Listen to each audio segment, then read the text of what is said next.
গ্রামের, যেখানে সুধীর তাওয়া চাপ আর রুমালি রুটির ঠেলা নিয়ে বসতো, আর ওর কাছে গ্রাহকদের ভিড় লেগেই থাকতো। একদিন ও ঠেলার সামনে দাঁড়িয়ে আছে, আর একজন গ্রাহক ওকে গিয়ে বলে, সুধীর দা, তুমি আমার বাড়ির জন্য 4 প্লেট তাওয়া চাপ আর রুমালি রুটি প্যাক করে দাও। আর শোনো, তাওয়া চাপে একটু মশলা কম দিও, আজ আমার শাশুড়ি আসছেন বাড়িতে। ঠিক আছে, তোমার তাওয়া চাপে আমি একদম কম মশলা দেব, আর রুমালি রুটিটাও একদম নরম করে দেব। দেখবে তোমার শাশুড়ির কোনো অসুবিধা হবে না। সুধীর দা, এর জন্যই তো তোমার কাছে ছুটে ছুটে আসি। তুমি সবার কথা মাথায় রাখো, তুমি তোমার গ্রাহকদের স্বাস্থ্যের কথা মাথায় রাখো, তাই জন্য তো কেউ তোমার দোকান ছেড়ে অন্য কোথাও যায় না। দেখো, তোমাদের সবার আশীর্বাদেই তো আমার সংসার চলে। আমি যদি তোমাদের যত্নই না নিই, আমার চলবে কি করে? সুধীর এই কথা বলতে বলতেই রুমালি রুটি করে চাপের সাথে গ্রাহককে দিয়ে দেয়। গ্রাহকও দেখে অবাক হয়ে গিয়ে বলে, এ কি গো সুধীর দা, আমি তো তোমার সাথে গল্পই করছিলাম, এরই মধ্যে তুমি খাবার রেডি করে প্যাকও করে দিলে।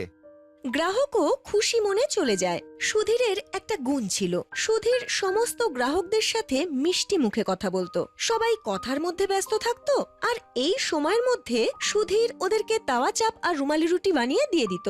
সন্ধেবেলায় যখন ও ঠেলা নিয়ে বাড়ি ফেরে, তখন তার স্ত্রী তাকে বলে, মনে হচ্ছে আজকেও তুমি তোমার মিষ্টি মিষ্টি কথায় সমস্ত গ্রাহকদের তোমার কাছে আটকে রেখেছিলে, সেই জন্যই তো তোমার ঠেলার সমস্ত চাপ আর রুমালি রুটি শেষ হয়ে গেছে। হ্যাঁ মনিকা, ঈশ্বরের আশীর্বাদে সবকিছু ঠিকঠাক চলছে, আর কোনো গ্রাহক মাথা গরম করলেও আমি মাথা গরম করি না। এটা কিন্তু ঠিক কথা, তুমি না একদম রাগো না। কিন্তু তোমার ওই যে ছোট মেয়ে আছে না, তার তো রাগ একদম নাকের ডগায় থাকে। আজকে তার ইচ্ছে হয়েছিল তোমার হাতের তাওয়া চাপ আর রুমালি রুটি খাবে। দেখো না, রাগ করে নিজের ঘরে কেমন বসে আছে।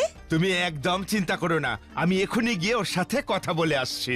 এরপর সুধীর সবার আগে হাত মুখ ধুয়ে বাড়িতেই তাওয়া চাপ আর রুমালি রুটি বানায়, কারণ ওর বাড়িতে সব সময় এসব জিনিস বানানো জিনিসপত্র মজুদ থাকতো। ও তারপর একটা থালায় এই খাবারগুলো বেড়ে নিয়ে সারিকার কাছে নিয়ে যায়।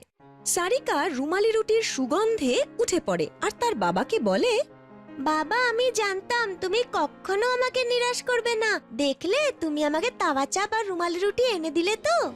দেখ, তোর বাবা কখনো মিথ্যে কথা বলতে পছন্দ করে না। সত্যি রে, এটা আমি নিয়ে আসিনি, কিন্তু আমি জানি আমার সোনামা খাবে, তাই বাড়িতেই বানিয়ে ফেললাম। দোকানের তাওয়া চাপার রুটি তো আগেই শেষ হয়ে গেছিল। এই কথা শুনে সারিকাও খুব খুশি হয় আর তার বাবাকে জড়িয়ে ধরে। এরপর পরিবারের সবাই তাওয়া চাপ আর রুমালি রুটি খেয়ে ঘুমিয়ে পড়ে।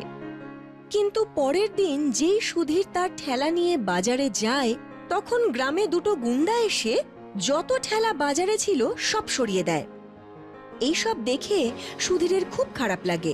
ও আর ওর বন্ধু কিষান, যে গ্রামে বড়া পাওয়ের ঠেলা নিয়ে বসতো, ওরা দুজন গুন্ডাদের কাছে গিয়ে বলে, এটা আপনি কি করছেন? আমাদের মতো গরিবদের পেটে কেন লাথি মারছেন? কেন সরাচ্ছেন আমাদের দোকান? দেখ, এইসব যদি জিজ্ঞেস করতে হয় না, গিয়ে আমাদের জমিদার বাবুকে গিয়ে জিজ্ঞেস কর, কারণ যেই জায়গার উপর তোরা দোকান বসিয়েছিস না, এই জমিটা জমিদার বাবুর। ঠিক আছে, আজকে তাহলে আমরা কোনো কাজ করব না। আজ গিয়ে জমিদার বাবুর সাথে কথাটা বলে আসি, কিন্তু ততক্ষণ তুমি আমাদের দোকান এখানেই থাকতে দাও। কান খুলে একটা কথা শুনে রাখ, সন্ধ্যাবেলা অব্দি সময় দিলাম।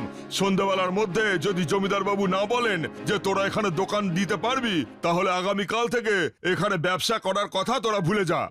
এরপর কয়েকজন ঠেলাওয়ালা এক হয়ে জমিদারের কাছে যায়। আসলে এই জমিদারের বাবার জন্যই এই গ্রামটা তৈরি হয়েছিল, আর গ্রামের বেশিরভাগ জমি জমিদারের কাছে বন্ধক রাখা ছিল। জমিদারের বাবার জীবনাবসানের পর এই গ্রামে জমিদার নিজের শাসন চালাতো। জমিদারের বাবা 102 বছর বয়স পূর্ণ করে পরলোক গমন করেন। জমিদারের ভেতরে অহংকার চলে এসেছিল।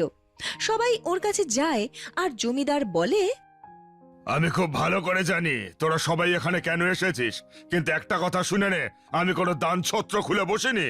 আমার জায়গায় ব্যবসা করে তোরা রোজগার করবি, আর আমি কিছু নেব না। এ আপনি কি বলছেন জমিদার বাবু? আপনার বাবা তো ওই জায়গার জন্য কোনোদিন আমাদের থেকে ভাড়া নেয়নি, তাহলে আপনি এরকম করছেন কেন? বাবা যদি এসব না নিয়ে থাকে তো কি হয়েছে? উনি তো চলে গেছেন। এখন এই জমি আমার স্বামীর, উনি যত খুশি তত ভাড়া নিতেই পারেন তোমাদের থেকে। তাই আমরা অনেক ভেবেচিন্তে এই সিদ্ধান্ত নিয়েছি যে আমাদের জায়গায় ব্যবসা করে যদি তোরা রোজগার করিস, তাহলে সেই রোজগারের 50% আমাদের।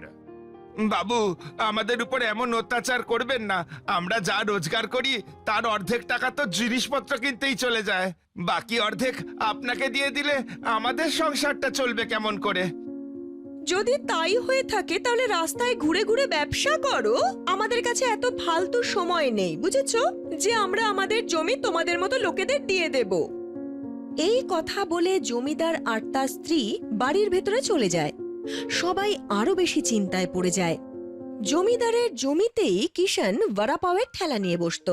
সুধীর তাওয়া চাপ আর রুমালি রুটি বিক্রি করত। আর লালুরাম নামের একটা লোক লিট্টি চোখা বিক্রি করত। তিনজনেরই প্রচুর ক্ষতি হয়ে যায়। সব থেকে বেশি ক্ষতি তো আমার হচ্ছে। আমার তাওয়া চাপা রুটি কত ভালো বিক্রি হতো, আর জমিদার বাবু সেই কথা নিজেও জানতেন, কারণ ওনার মেয়ে তো তাওয়া চাপা রুটি খেতে আমার দোকানেই আসতো। সুধীর দাগো, আমাদের কোনো একটা উপায় বের করতে হবে, যাতে আমরা এমন একটা জায়গায় আমাদের দোকান লাগাতে পারি, ব্যবসাটা করতে পারি, যেখানে কোনো খরচ হবে না। সুধীর চিন্তিত হয়ে বাড়িতে ফেরে। ওর স্ত্রী ওকে, ফলে তোমার ঠেলা বন্ধ হবে না, আর তোমার বন্ধুদের ঠেলা বন্ধ হবে না। আমাকে বলো না মনিকা, কি উপায় আছে? এই দুঃসময় যে কোনো একটা পথ খুঁজতে হবে। তুমি তো জানোই যে তোমার বাবার একটা জমি ছিল, যেটাতে এখন চাষবাস হয় না। আজও সেখানে কিন্তু কিচ্ছু নেই।